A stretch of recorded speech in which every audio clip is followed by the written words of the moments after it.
at the end of the day, we have to be able to showcase the patience that we want to see from our children that they should also expect from us, right? I'm a big believer that your kids are going to mimic what you do, and you want to take the opportunity to go ahead and get some patience. You want to be able to, take the time to listen. You want to be able to gain an understanding as to what is it that make your kids tick. It's going to be different for everybody, right? My child is probably not going to react the same way as somebody else's, right? My 5 month old is probably not going to be the same as somebody else's.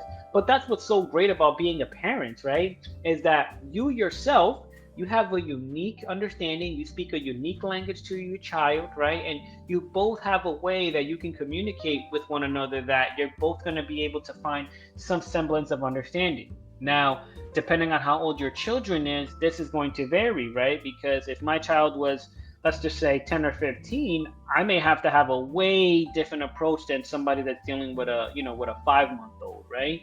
I'm probably going to have to take it differently. Even the way that I speak to my 5 month old, I have to speak to my 2.5 year old daughter just a little bit differently, because they're at different processes in their development, right? If you have some teenagers, maybe you actually have to have a more grown adult conversation, right? That maybe for some of the parents to actually give me some insight on, right? Especially, when I'm dealing with the baby girl, and then I have my son, right? I know they can be completely different.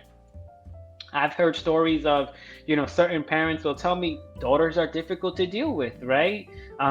They want to be more independent. Sometimes, they think they're a little bit more grown, right? But sometimes maybe boys are a little bit different. Maybe boys give attitude. Those are all things that I'm actually looking forward to learning, right? I want to be able to understand what is the proper method in order for me to speak with my children, right? And what's the best way that I can have an engaging conversation with them.